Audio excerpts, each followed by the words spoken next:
Hello, आज पनि हामी कोलाखाममा छौँ है। अन्त अहिले चाहिँ हामी लाभा बजार घुमेर आएको के अब यसो सानो कामले गर्दाखेरि लाभा बजार गएको थियो।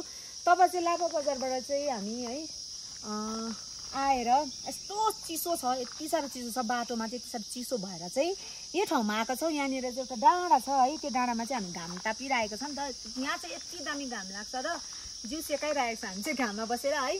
अन्त यहाँबाट देख्ने भ्युजहरू चाहिँ तपाईँहरूले देख्न सक्नुहुन्छ। अहिले त प्राय अँध्यारो भएछ, पारी नभए गाउँघरहरू यति रमाइलो देख्छ, त्यो पारीहरू घरहरू देख्छ है, खेतबारीहरू देख्छ, अनि पाइन फरेस्टहरू पनि देख्न सक्नुहुन्छ है।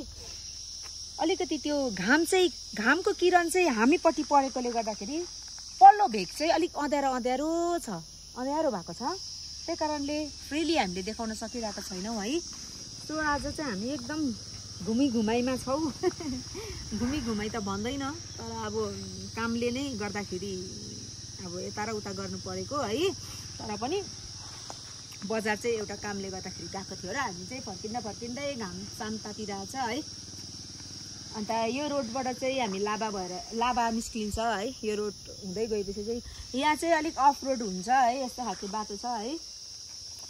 अन्त त्यही हो। यहाँनिर हेर्नुहोस् नि, एउटा फुल चाहिँ मलाई एकदमै मन पर्यो। तपाईँले क्लोज अप गरेर देखाइदिनु न त्यो फुल। यसलाई चाहिँ नि घरतिर हो भनेदेखि यसलाई चाहिँ गदावारी जस्तै देख्छ हो। यो रोप्यो भने चाहिँ गदावारी जस्तै देख्छ, तर जङ्गलमा चाहिँ जङ्गली गदावारी भनेर चाहिँ चिनिन्छ है। यो मेरो नाम यो चाहिँ मैले नामकरण गरिदिएको यसको चाहिँ। अन्तखेरि तपाईँहरूलाई स्पेसियली म एउटा कुरा भन्न चाहन्छु है। मैले चाहिँ एउटा भिडियोमा 4 मिलियन भ्युज पाएको छु। अनि 4 मिलियन भ्युज दिने जग्गा चाहिँ यही हो। यहाँनिर चाहिँ यति दामी सुनखरीको बोर्ड छ, तर अहिले देखिएको छैन। अहिले चाहिँ यसको सिजन अफ भयो। जब यसको फेरि फुल्ने टाइम आउँछ, बोट हामीले यहीँ राखेको छ है। जब फेरि नेक्स्ट टाइम फुल्ने टाइम आउँछ तब फेरि तपाईँहरूलाई भ्लगमा ल्याएर देखाउने छौँ है। तर यही जग्गाले चाहिँ मलाई 4 मिलियन दिएको छ है। त्यसको लागि थ्याङ्क यू, 4 मिलियन दिनुभएकोमा भनेर भन्न चाहन्छु है। यहाँनिर चाहिँ हामी बसेर हामी फोटोसुटहरू पनि गऱ्यो, दामी उसलाई हिरो जस्तो। हिरोको पनि यस्तो गर न, फेस्ट घुमाउ न। हिरोको चाहिँ इस फेस देखाइदिइहालेको छ। के भन्न चाहनुहुन्छ? अनि के भन्नु भन्दाखेरि चाहिँ अब बाटो चाहिँ यति साह्रो कस्तो भने मजाको क्या। एकदम गरममा चाहिँ एकदम राम्रो छ, तर जाडोको लागि चाहिँ अलिकति के भन्दाखेरि साह्रै जाडो भएको कारणले गर्दाखेरि चाहिँ यो चाहिँ डाँडामा चाहिँ एकदम दामी घाम आउँदछ क्या। त्यो घामले गर्दाखेरि चाहिँ म एकछिन बसेको मात्रै। अनि तिमीले पनि बसौँ कि बसौँ भने नि त के हुन्छ भन्दा यहाँ छ घाम चाहिँ। घाम चाहिँ यहाँ लाग्छ यहाँबाट चाहिँ अतमा चाहिँ एउटा कुरा रहेछ नि, यहाँ देखो न। के चाहिँ? यहाँको चाहिँ हाम्रो चाहिँ उल्टा रहेछ नि त। यता रहेछ नि पूर्व चाहिँ क्या, यता हो पूर्व यता रहेछ, पश्चिम यता रहेछ। कता? नर्थ चाहिँ यता रहेछ अरे। त्यहाँ चाहिँ उयोहरू छ, के भन्छ माउन्टेन कञ्चनजङ्घाहरू छ है यता साइडमा चाहिँ। अन्त यता चाहिँ साउथ पऱ्यो, यता सीहरू चाहिँ यता पर्छ क्या। इन्डियाको तर तपाईँको उयोहरू चाहिँ कन्याकुमारीहरू चाहिँ यो साइडमा पर्दछ। अचम्मको डेरेसन क्या है, चाहिँ अचम्मको लाग्यो क्या। किनभने यो ओह्रालो जाँदैछ, साउथको ओह्रालोमा पर्नु परेन चाहिँ नर्थ ओह्रालोपट्टि परिरहेको छ क्या। खास चाहिँ हामी बजार किन गएको थियो भनिदेऊ न। बजार चाहिँ ह्यान्डसम हुनुको लागि केस काट्नलाई गएको थियो है। किन भन्दाखेरि जाडो होस् या गरम होस्, तर म चाहिँ उसलाई केस पाल्नु दिदिनँ है।